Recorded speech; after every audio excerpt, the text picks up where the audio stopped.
Mabuhay Pilipinas! Maligayang pagbabalik dito sa aking channel, pero kung bago ka lang, pasuyo ng like and subscribe. Salamat agad. Ngayong araw ng Miyerkules, July 24, 2024, mga kababayan, update lamang po tayo dito po sa binabantayan nating Bagyong Carina o Typhoon Carina. Ngayon po ang lokasyon o sentro nito ay nasa layong 310 km northeast of Itbayan, Batanes as of 2 AM po yan.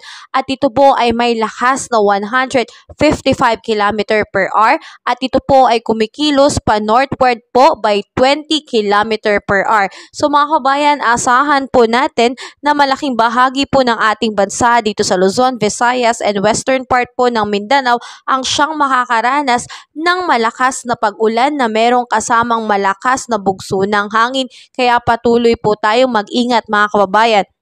At dahil nga po sa lakas nitong Typhoon Carina, meron po tayong nakabang storm signal number 2 dito po sa lugar po ng Batanes at samantalang storm signal number 1 naman po dito sa lugar ng Cagayan, including Babuyan Island and eastern portion of Isabela, kasama rin po ang northern portion ng Apayao, ganun din po ang northern portion ng Ilocos Norte. So mga kabayan, patuloy po tayo mag-ingat dyan at asahan po natin dahil sa epekto nitong Typhoon Carina, asahan ang pagkakaroon ng heavy to intense rain by 100 to 200 mm po na pag-ulan dito po sa may Batanes, Babuyan Island, the northern and eastern portion of mainland Cagayan and Ilocos Sur. Samantalang moderate to heavy rain naman po dito sa may Ilocos Norte, La Union, Abra, Benguet, Apayao, and the eastern portion of Isabela and the rest of Cagayan, mga kababayan. At asahan naman po natin na pagdating nga po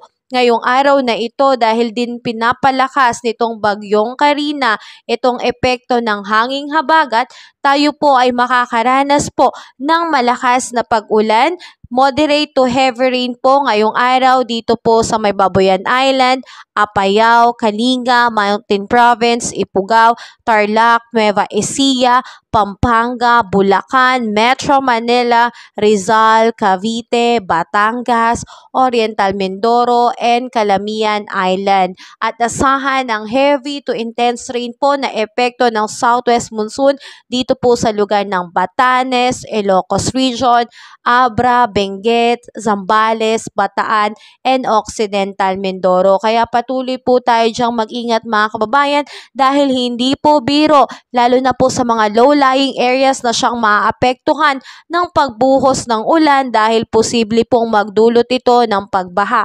At ingat din po tayo sa mga mountainous area dahil posible pong pagkakaroon ng bigla ang pagkakaroon ng landslide po. Ito po ay hindi biro dahil maraming lugar na po ang siyang nakaranas ng pagkakaroon ng pagbaha and landslide dahil po dito sa epekto ng Typhoon Carina. At asahan din po natin na makararanas po ng malakas na bugso ng hangin mula ngayong araw hanggang sa Thursday po.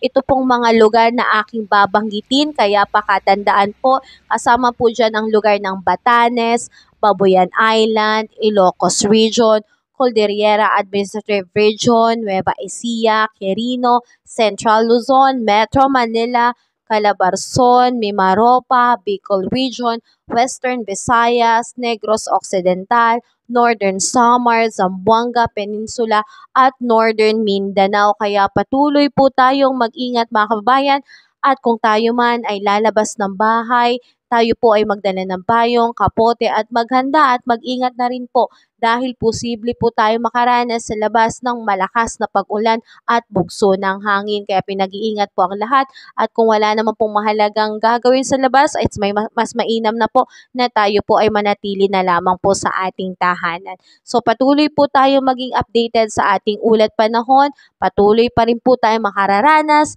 ng masungit at maulang panahon ngayong araw nito dahil sa epekto nitong Typhoon Carina at hanging habagat. So maging updated po tayo mga kababayan at patuloy po tayong mag-ingat. Kabayan, kung nakatulong sa iyo ang video na to, huwag mo namang kalimutang mag-like and subscribe at pasuyo na rin po, pahit na rin po ng notification bell para updated ka sa mga susunod ko pang weather update. Muli, maraming salamat, ingat, God bless po, kabayan.